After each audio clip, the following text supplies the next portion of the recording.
Welcome back to the Delta Learning Podcast, where we host conversations with the thinkers, builders, and boundary pushers, redefining how organizations grow, adapt, and lead in a world shaped by constant change. Today's episode takes us to the heart of London's transformation and talent ecosystem, where recruitment, technology, and purpose intersect. We're joined by Barnaby Parker, CEO and co-founder of Venquis, one of Europe's most forward-thinking transformation recruitment firms, and a business that spent the last decade helping global organizations navigate change with the right talent at exactly the right time. From day one, Barnaby set out to build the world's business transformation recruiter, a bold mission that has seen Venquis carve out a unique niche in an industry often resistant to reinvention. Barnaby is a passionate advocate for AI and the future of work, and he believes the companies that will win are those that stay curious, iterate fast, and build teams equipped for continuous learning. In this episode, we discuss what inspired Barnaby to create Venquis and the gap he saw in the market for true transformation-focused recruitment, how Venquis differentiates itself from traditional agencies,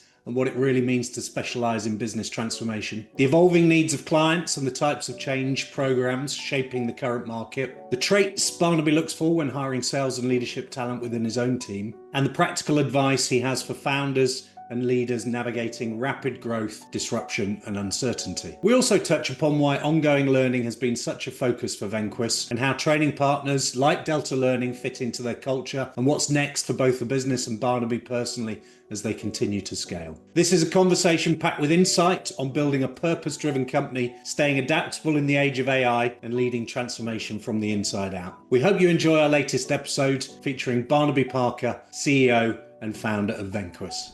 Thank you.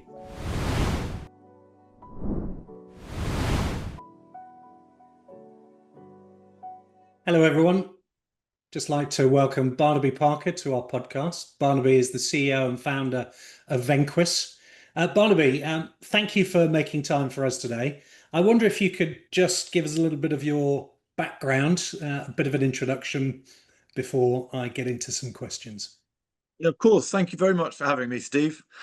My background is largely been in the recruitment sector for about 25 years, been through the whole evolution of the recruitment sector to where we are today, always within technology, IT, etc., largely financial services. And I set up my first business in the year 2000. I've set up a few businesses, not all recruitment related. I've also set up an art fair at one point, and squeezed in a bit of traveling. But now I am the CEO of Venquis, and we specialize in business transformation and change space. Thank you. And if I can ask you to cast your mind back all those years, what inspired you to set up Venquis? Well, we immediately specialized in the change and transformation space. So it was the context of financial crisis. It was 2010. There was a lot of change going on. And it seemed to us that projects were failing, and it wasn't because of the technology or even the knowledge. It was because of the people, or perhaps the teams, perhaps the integration of those teams. And so the other thing that was true was that recruiters were typically transactional. A lot of them still are. And we wanted to be a partner that understood what clients were looking to achieve, the places they're trying to get to, and be a fundamental part of that vision and understand the programs, the outcomes they're after, and not just the jobs that they're looking to fill. Thank you. You were making me think there when you said, we set up the business in 2010 after the financial crisis. Of course, we may have to remind some of our listeners and viewers that there was a crisis before COVID was a crisis. Yes, well, there's plenty of crises now. That we're in a continual crisis, aren't we? So that's the secret, isn't it? Transformation's not just a project or a program that someone does. It's a continual thing that happens. Yeah, I agree with you. And I'm also thinking, because I set up my business back around about the same time, and I thought, oh my goodness, if I can survive the first year, then maybe things will be okay after this. I don't know what your thoughts were at the time as you plunged into, investing money and setting up a business. Well, I was probably thriving. I think I thrive on the change, actually, Steve. I mean, I've got so used to working with people through change and their crisis, or not crisis, the opportunity they're looking to achieve. That's what. Let's talk about that a bit more. Um, so yes, I mean, we roll from one thing to the next, and as we get older, we get used to it too, don't we? Yeah, you pick up a few war wounds, maybe, if that's not too inappropriate language to use. Yeah. You've seen some things, and then yeah, dust yourself off and start again around it. Um, let let me take you to founding Venquis. You suggested something there along the lines of setting out to be the world's business transformation recruiter. What does that actually mean in practice, and how does it set Venquis apart from the traditional recruitment company? Well, we've always been focused on the outcomes that clients and organizations are looking to achieve. And we're very much focused on the transformation that they need to go through or they're looking to go through to get there.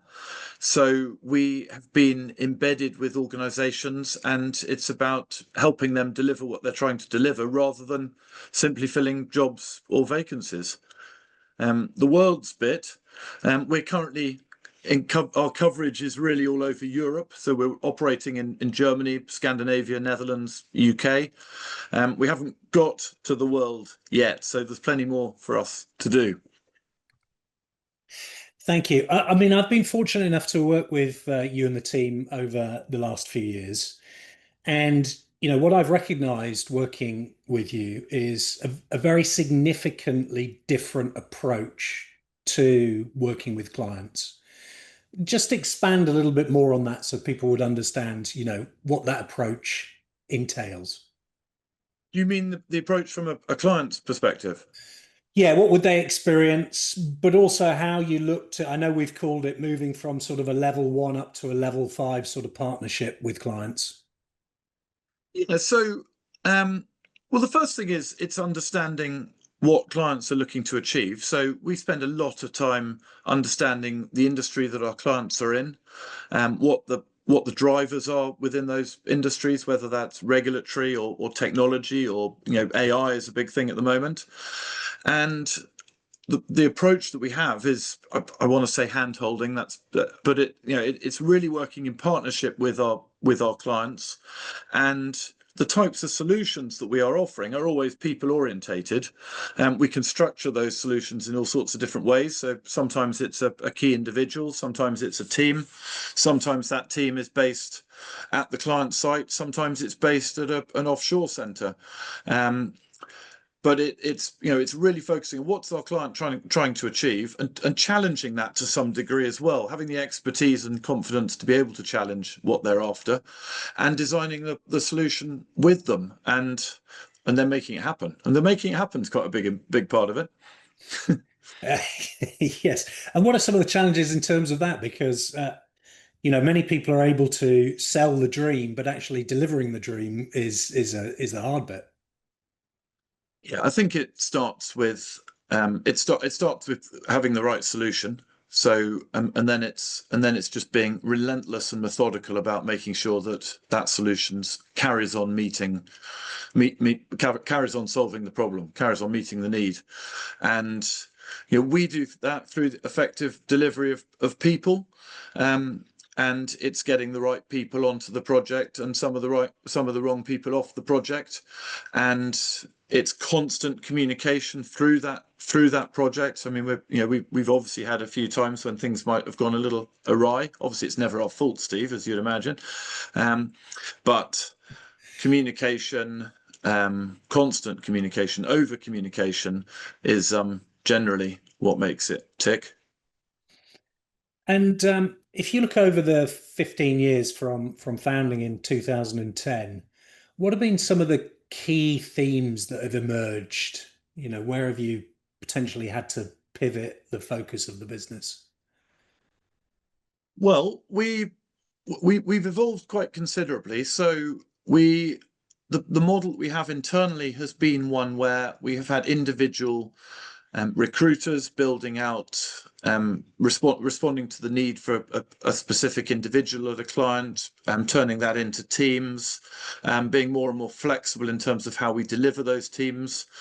And we've evolved into a business which is much, much more solutions orientated, and often described as consultancy style solutions, rather than recruitment style solutions. The types of projects that we've been working on haven't perhaps changed that much, but in some respects they've changed enormously. So regulation is still at the forefront of a lot of what is driving our clients, but also consolidation of people across geographies, that regulation, our famous tariffs, political change and uncertainty has come into it. So we've recently worked with an organization that has had to change its cloud partner, the platform or infrastructure that it's based on, because of various political challenges. And I'm sure we're not going to have a political conversation, but No. there are things that we've had to become a little bit more aware of, that are conversations we just wouldn't have had or even imagined that we'd had 10 years ago. And well, I guess it makes it more interesting, and the closer we are to our partner, to our client, the better.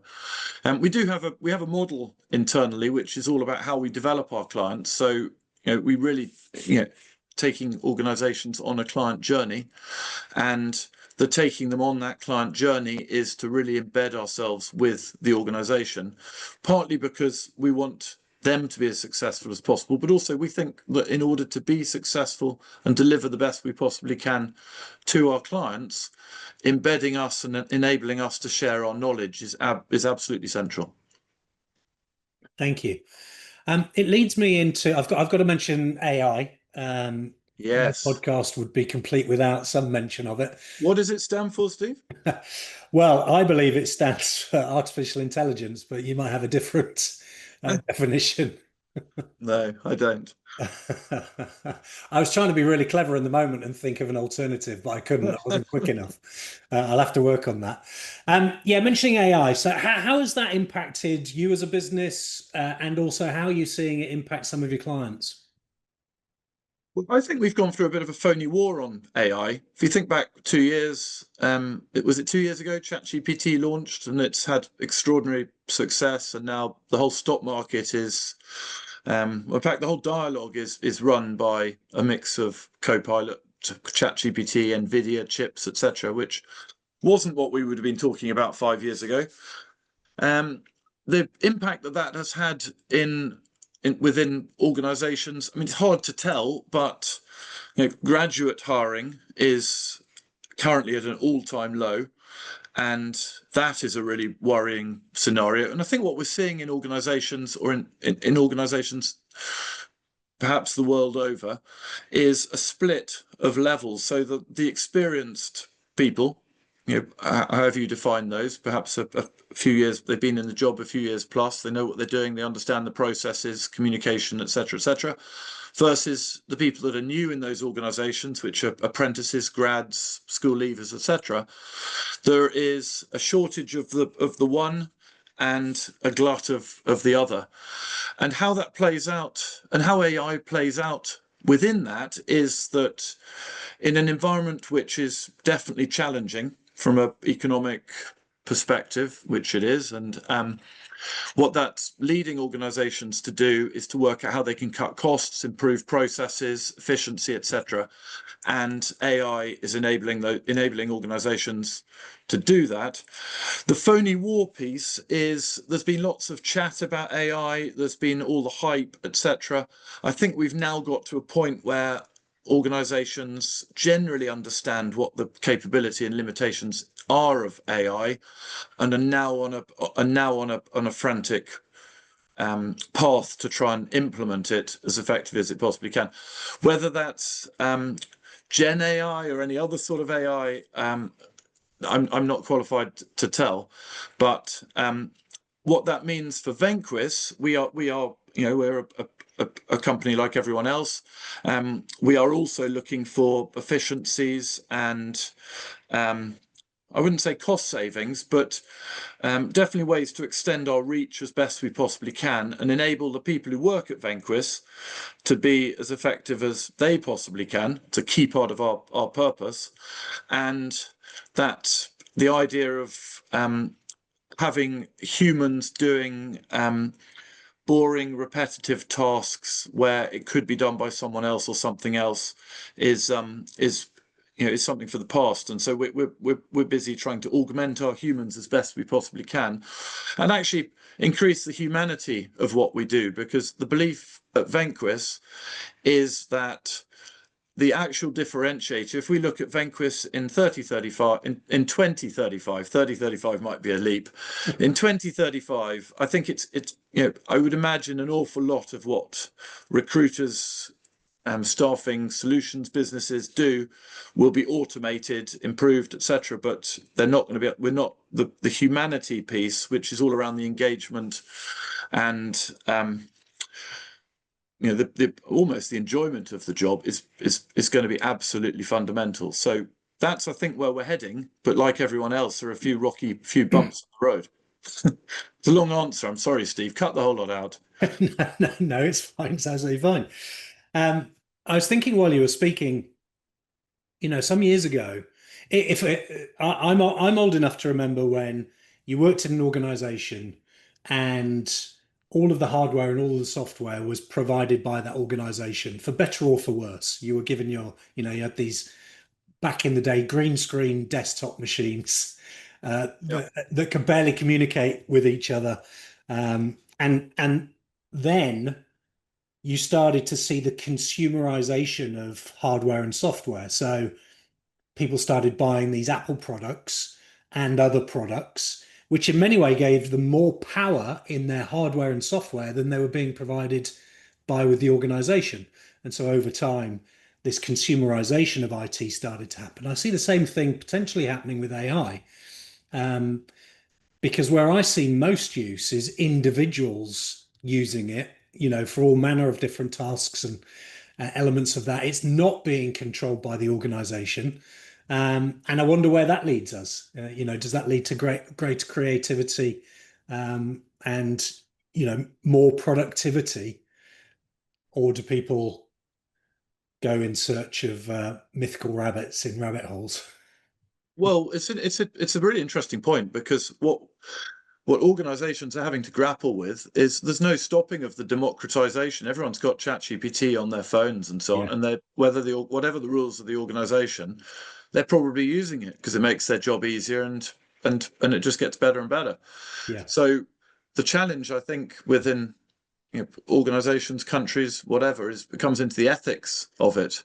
Mm. And how does, I mean, governments are miles behind, but organizations are miles behind, and we're getting led by, in my view, is that we're getting led by the OpenAI, Google, Microsoft, etc. And the implementation of AI at a lot of organizations, perhaps the vast majority of organizations, is one where the tide's rising rather than where they are coming up with a specific AI strategy. And what I mean by that is your typical organization is perhaps a Google house, an Oracle house, a Microsoft house, a SAP house, or whatever. And all of those organizations are working frantically to introduce every form of AI that they possibly can to their software. And they're doing it much quicker and faster than the client that's using the software. So the client's faced with, well, do we try and do something that differentiates us, or do we wait for the tide to come up? And the majority of organizations are waiting for the tide to come up. And that means that innovation is more and more sitting in the suppliers, and rather than the actual client organizations. I mean, maybe the one thing that perhaps we have had to think about, and it sounds like you're right on this one, is our mindset and approach to AI, because it does come back to a mindset and approach towards change and transformation, which is now, it's constant. Mm. And in terms of um, the kind of resources, human resources that companies are looking to recruit and they're coming to you for, um, what's happening in that world? Because the pace of AI is so quick, but I'm guessing that people who can actually program around that and support that AI transformation are not that common yet. Well, again, what springs to mind is that organizations are looking for people with the experience, the knowledge, and actually, as the proliferation of AI in everyone's iPhones or whatever other phones has shown, AI is not that difficult to use. It might be difficult to use effectively, and how many people personalize their AI, etc. But in as a basic concept or tool, it's not a difficult tool to use, and in fact, you can even speak to it. So I think what actually we're seeing is a large number of a large. Oh, I can't really remember what you asked. What was the question you asked? In terms of the type of people that companies are looking for, to support their AI transformation. Yeah, sorry. So yes, so it is those experienced people that are actually totally au fait with what the job is, what their clients want, etc. And actually, AI is a tool that they're able to use, and it's fairly it's fairly user friendly. Mm. It does though exclude.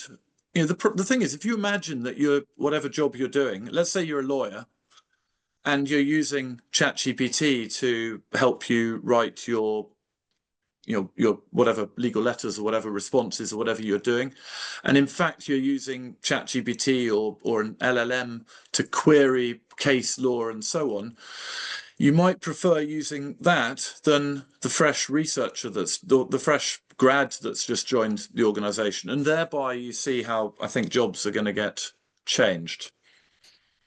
Yeah, it'll be interesting. I was thinking about this the other day, 'cause I do a lot of work with professional services businesses. And of course, you see this across the big four firms that graduate recruitment that you were referring to earlier has been cut or in some cases paused. But fundamentally, that was the bottom of the pyramid. So even though you may not need those people to do those analyst roles, what happens later on? Where do your partners of the future come from? Well, I mean, you're opening up a whole can of worms, aren't you, Steve? I mean, we're into how does our education system change? Hmm. How do how do we train people alongside AI models? What is the value of the person versus the AI? I mean, we're then getting into the regulation, and then we're getting into universal credits or not universal salaries or where do we go with it?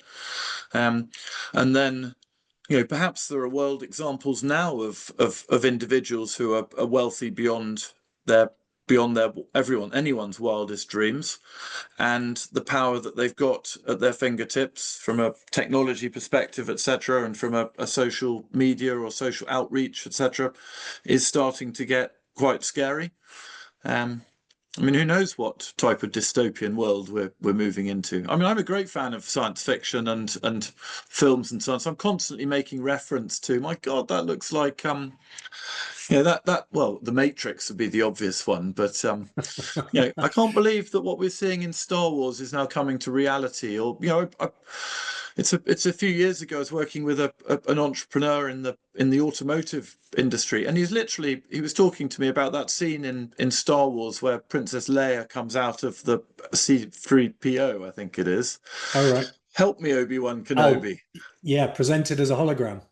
Presented as a hologram, and Yeah. that's what he was describing as his vision. He wanted to put that type of hologram onto the road. He's gone and done it.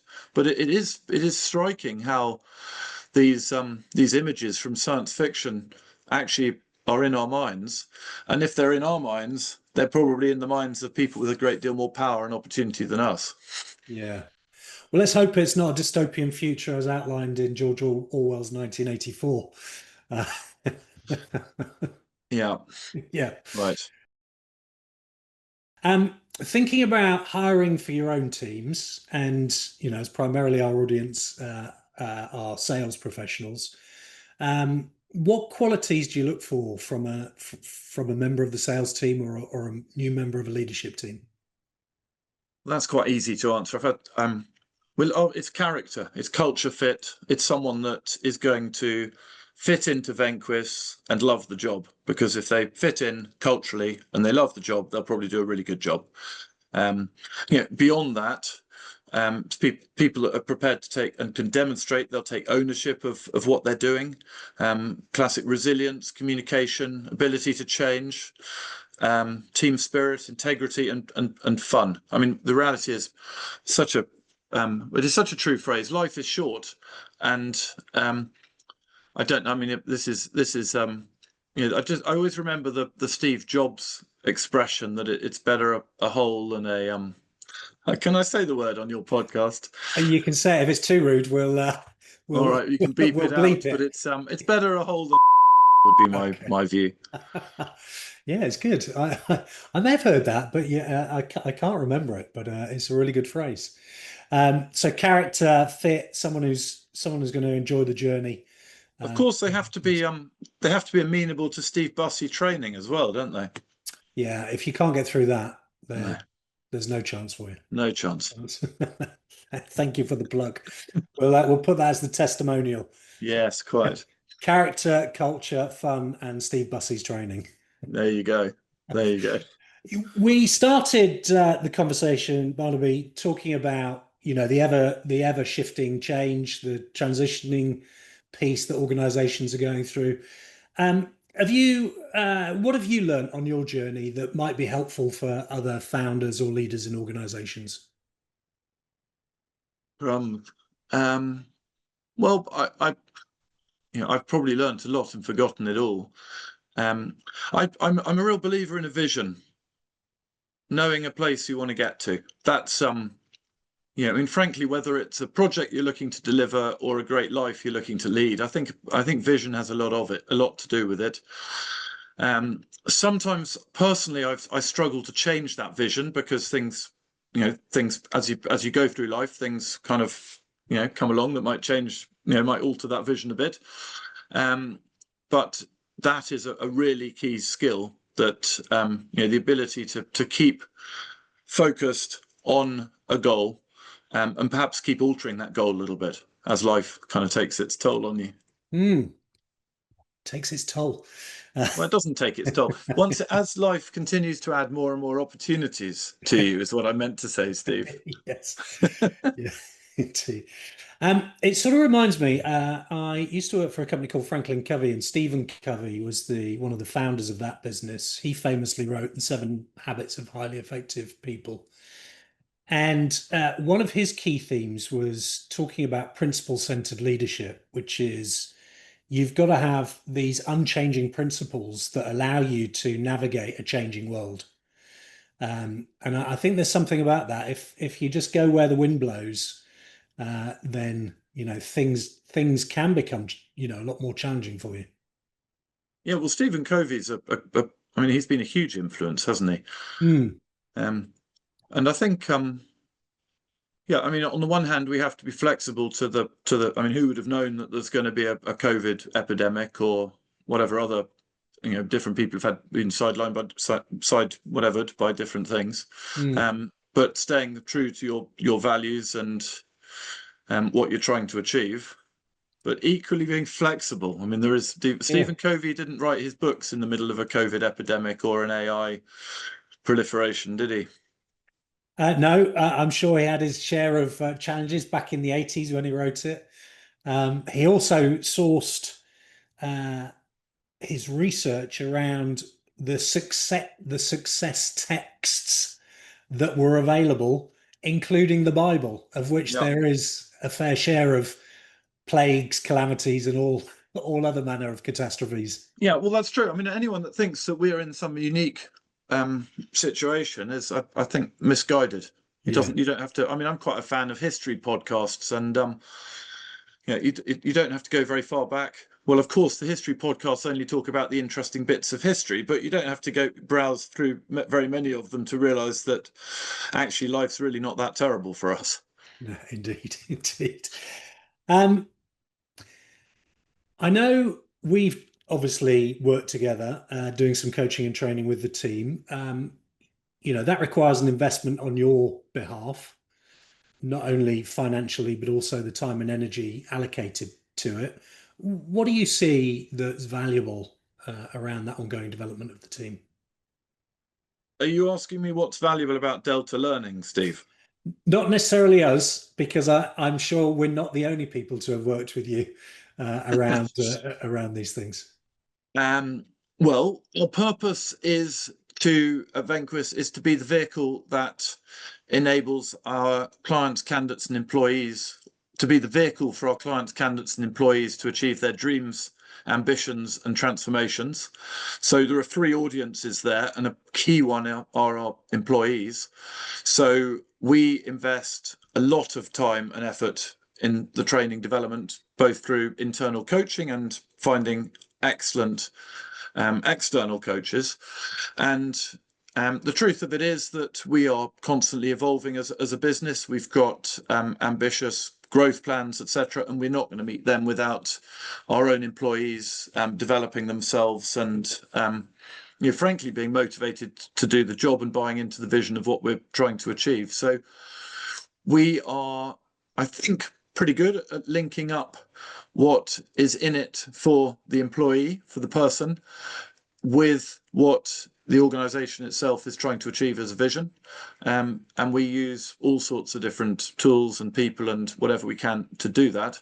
But that is the crux of what it's about, is linking what the person's trying to achieve with what the company's trying to achieve, because then it works, I think. Isn't that right? You probably taught me that, Steve. Well, thank you. I'm glad you read that script that I just sent you on chat for it. And maybe I can finish by asking you to reflect over the last several years. Was there a book, an article, a video, a guru, something of that nature that really captured your attention and has helped you as a founder and a leader of your organization? I'm a big reader. I love reading. I get through books like fun. My favorite book at the moment, and if you'd asked me last week, it would have been a different book. Okay. But my favorite book at the moment is Viktor Frankl's Man's Search for Meaning, Oh, which yeah. everyone should read. And the fundamental principle of the book is that you can't necessarily change the circumstances that you're in, but you can definitely change the way that you can manage the way that your mind reacts to them. You have ownership of what is in your head. You may not have ownership of anything outside your head. And I think that is maintaining that front and center has enabled me to keep my focus and vision at times when sometimes it's there have been other distractions. Yeah, it's a great book, and maybe we should put a mascara warning out there that it may leave you with a tear in your eye as you go through the story. Well, I've got plenty of books about romance and bravery that I could share, but that seemed the one that was most appropriate. No, it's great. It's a great book. I also recommend people to read it. Barnaby, thank you so much. How do people connect with you? How do they find out more about Venquis? Well, we're on LinkedIn, on Facebook, Instagram. I'm human, so I'm. You can reach out, and I don't know. Well, actually, where am I going with that? There's a website. I'm reasonably personable. It's the reasonable that worries people, isn't it? Well, it is. It's yeah. You're absolutely right. Brilliant. Barnaby, thank you so much. I've really enjoyed our chat today, and I look forward to seeing you in person again very shortly. I'm sure we'll see each other soon, won't we, Steve? Thanks as always.